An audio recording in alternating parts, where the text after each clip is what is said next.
Sunrise computer education centre की तरफ से मैं टाइम टाइम पर कंप्यूटर से रिलेटेड इंफॉर्मेशन, गवर्नमेंट जॉब से रिलेटेड या गवर्नमेंट स्कीम से रिलेटेड आपको इंफॉर्मेशन देता रहता हूँ।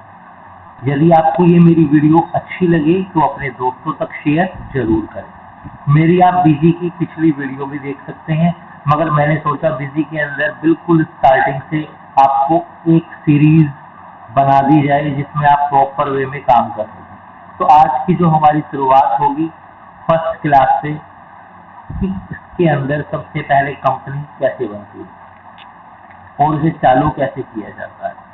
चालू करने के लिए सिंपली आपको इस पे जाना है। ये है BZ21, ये ओपन होने लग रहा है। इस तरीके से आपको यहाँ पे जाना है क्रिएट कंपनी में। क्रिएट कंपनी ओपन करने के लिए आपको सिंपली यहाँ पर नाम देना है।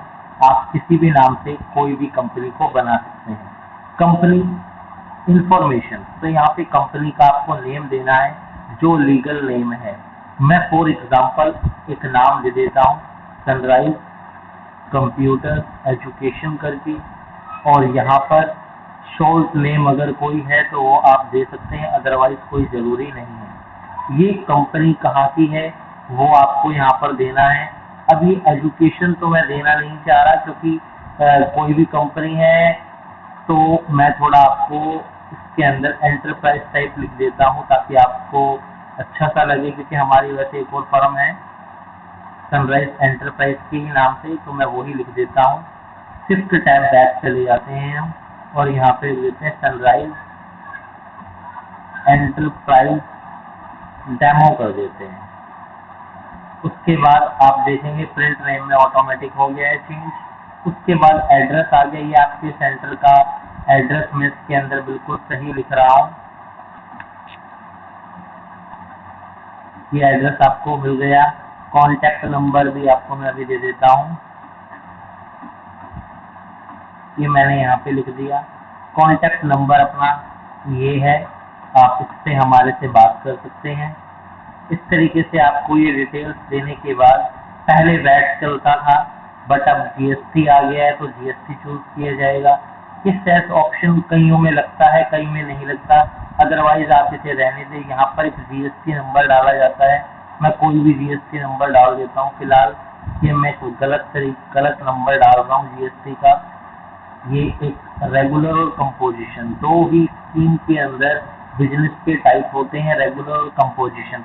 हम आगे आगे जैसे क्लास में बढ़ेंगे तो हम जानेंगे कि रेगुलर और कंपोजिशन होती क्या है। फिलहाल आसान भाषा में मैं बताऊं, रेगुलर स्कीम वो होती है जिसमें आप टैक्स दे भी सकते हैं और ले भी। कंपोजिशन में आप टैक्स केवल भर सकते हैं, आप सामने वाली पार्टी से टैक्स नहीं ले सकते। इसे डीपली समझेंगे जब हम GST का कॉन्सेप्ट कंप्लीट करेंगे। तो एंटर करते हैं। GST नंबर मैंने गलत डाला है क्योंकि मैं सही डिटेल नहीं डाल सकता, क्योंकि मिसयूज हो सकता है हमारी डिटेल्स का। फिर भी मैं आपको इन डेमो का मतलब यही होता है, आपको प्रॉपर बताया जाएगा और उसके अंदर मिस्टेक होने के चांसेस भी बहुत कम होंगे। आपको प्रॉपर वे में अकाउंटिंग करना आपको बताया जाएगा। एंटर करेंगे तो एक कंपनी आपकी क्रिएट हो जाएगी। तो कंपनी क्रिएट करने के लिए ये प्रोसेस थी। बाकी की डिटेल्स BZ ऑटोमेटिक उठा लेता है, जैसे कि करेंसी सिंबल वगैरह जो भी कुछ है, फाइनेंशियल ईयर, ये सारी डिटेल्स आपके पास यहाँ पर इस तरीके से पहले ही रेडी होती है। IT पैन नंबर वगैरह जो आपकी रिटर्न वगैरह फाइल होती है, ITR फाइल होती है, उससे रिलेटेड, क्योंकि आपका जो GST नंबर होता है वो शुरुआत के कुछ अल्फाबेट जैसे कि आपके स्टेट के होते हैं, बाकी का आपका पैन नंबर होता है और लास्ट के जो 5-4 डिजिट बच जाते हैं, 2-4 डिजिट बच जाते हैं, वो सिस्टम जनरेट करता है। क्लियर? बाकी की चीजें आगे चलते हैं। यहाँ पर हमारी कंपनी क्रिएट हो गई। ये कह रहा है यहाँ पर एक पासवर्ड डाल दो, मैं यहाँ पे एक पासवर्ड डाल देता हूँ। ए करके मैंने यहाँ पर पासवर्ड डाल दिया बड़ी आसानी से, और ये यहाँ पर हमारे पास कंपनी बन चुकी है। उसके बाद आपको यहाँ से बाहर आना है, ज़्यादा इस डिटेल्स में नहीं जाना।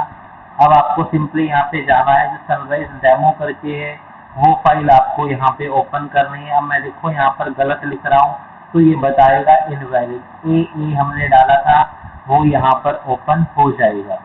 तो पासवर्ड का ध्यान रखना, इस तरीके से पासवर्ड